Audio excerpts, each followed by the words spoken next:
O ministro da Justiça e Segurança Pública, Sérgio Moro, veio à Câmara dos Deputados para expor aos parlamentares os principais pontos do pacote de leis anticrime apresentado na última segunda-feira e tirar dúvidas dos deputados.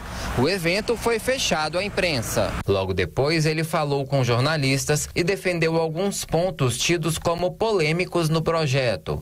Um deles é a proposta que isenta de culpa o policial que matar uma pessoa quando estiver em serviço ou em casos de conflito armado ou na iminência dessa situação. Moro rebateu o argumento da oposição de que a lei banaliza esse tipo de ocorrência e cria uma licença para matar. É necessário reconhecer que o confronto, embora indesejado, pode ocorrer. E a legislação tem que regular, tá, o que acontece em circunstâncias da espécie. A nossa opinião, isso já é regulado pela lei atual. Mas é oportuno deixar mais claro. Mas não existe, isso eu já falei várias vezes, e posso repetir tantas vezes quanto for necessárias, não existe nenhuma licença para matar. Quem está fazendo essa leitura está fazendo uma leitura absolutamente equivocada. O ministro também comentou itens relacionados à execução das penas, como o que dificulta a progressão penal para crimes hediondos que envolvem morte. Moro disse que a proposta atende aos anseios de grande parte da população. Às vezes o brasileiro fica revoltado ao ver pessoas responsáveis por homicídios dolosos, cruéis e graves, ficando na prisão pouco menos de 10 anos. Enquanto, por exemplo, veja lá o caso que aconteceu do brasileiro da Espanha, que é responsável por homicídio, foi condenado à prisão perpétua. Isso é absolutamente consistente com o Estado de Direito. Agora, ciente do problema da população carcerária, nós estamos endurecendo contra a criminalidade mais grave, não contra a criminalidade geral.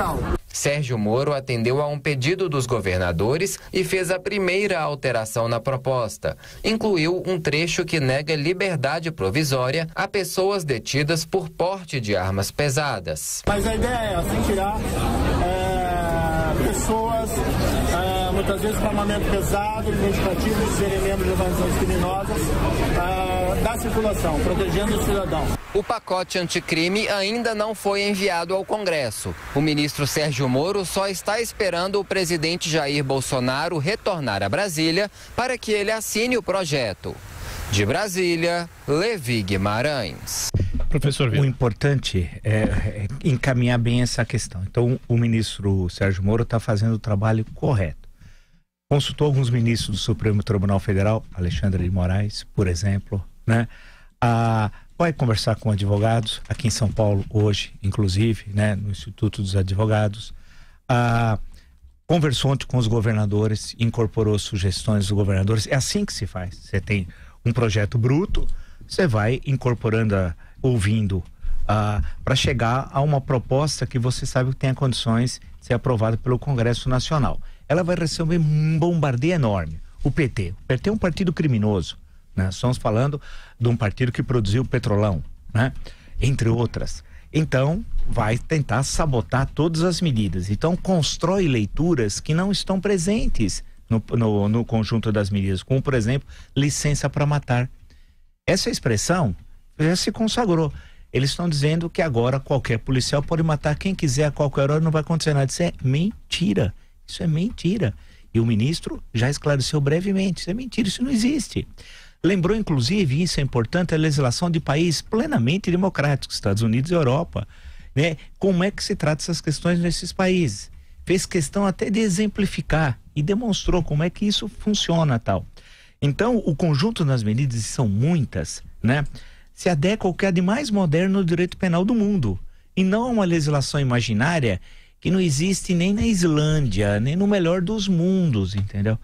E a população quer sim a mudança da legislação penal, quer o endurecimento das penas. Agora, a resistência é grande. Por exemplo, há uns advogados criminalistas, que hoje são os milionários no Brasil. Você vai em Brasília, as grandes mansões são de criminalistas. Alguns estão todo mês na Europa. Tem um deles que adora o Café de Flore, né, em Paris, vive toda lá, faz aniversário, leva a comitiva de 30 pessoas que cantam parabéns de manhã, de tarde e de noite. Claro, de graça os caras cantam parabéns a qualquer hora. Então, esses não querem a mudança. Esses não querem, porque há uma indústria da impunidade. O sujeito é condenado na primeira instância, você empurra para a segunda, recorre em liberdade, o conjunto das medidas vai dizer não, né? Mas recorre em liberdade, aí vai para o STJ, que demora uma eternidade, e muitos terminam no STF. E a gente tem de colocar o dedo na ferida do que o Augusto fez referência anteriormente.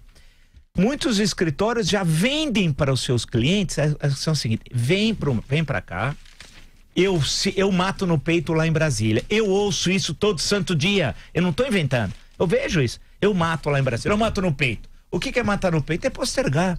É recurso, embargo, recurso. E não acontece nada. Agora, pro Zezinho que mora no Capão Redondo, esse vai cumprir a pena. Agora, pro sujeito que tem recursos e que vai contratar um escritório, cara, que tem relações preferenciais, eu odeio essa expressão, mas eles falam, com as Cortes Superiores de Brasília. O que significa? Uma vez eu perguntei para um o que era relações preferenciais. Você sabe, eu vou concluir porque essa história é longa. Uma vez conversando com um criminalista que defendeu um caso, não vou dizer aqui em São Paulo, muito rumoroso, há cerca de pouco mais de 10 anos, eu perguntei, mas o teu cliente matou ou não? Ele me respondeu, não é por aí, você não está entendendo. Não, eu falei, eu quero só saber se ele matou ou não, fala para mim aqui no assunto. Ele falou, não é assim. A gente, quando chega num cliente, num caso rumoroso como esse, que eu não vou dizer qual é, porque senão você descobre o advogado, a gente abre um cardápio. É como no restaurante. Ele falou, você vai escolhendo. Se você quiser assumir a culpa, tem isso. Se você quiser transferir para terceiro, é assim que funciona. E aí eu lembrei, volto ao Augusto Nunes, no Sobral Pinto, que é sempre recordado pelo Augusto Nunes. Será que o Sobral Pinto agiria assim? Claro que não, porque ele sempre diz que o advogado é o primeiro juiz, né, da causa do cliente. Né? É um negócio assim inacreditável. Então, esses são os adversários. Tem o PT, tem os criminalistas, tem aqueles que estão sempre contra a qualquer coisa. Vão dizer assim, mas onde vão colocar os presos? Constrói mais presídios e passa um pente fino na vara de execução criminal pra gente que tá preso e não era pra estar preso. É fácil resolver o problema, né? São esses que tratavam como ministros respeitáveis o Márcio Tomás Bastos, que inventou aí que Caixa 2 não é crime, né? É ele o autor da expressão recursos não contabilizados. Respeitavam o Tarso Genro, que deportou aqueles pugilistas cubanos que queriam fugir para a liberdade na Alemanha e manteve no país o Cesare Battisti, e o Zé Eduardo Cardoso, que descobriu que havia masmorras medievais no Brasil quando o PT começou a ser preso.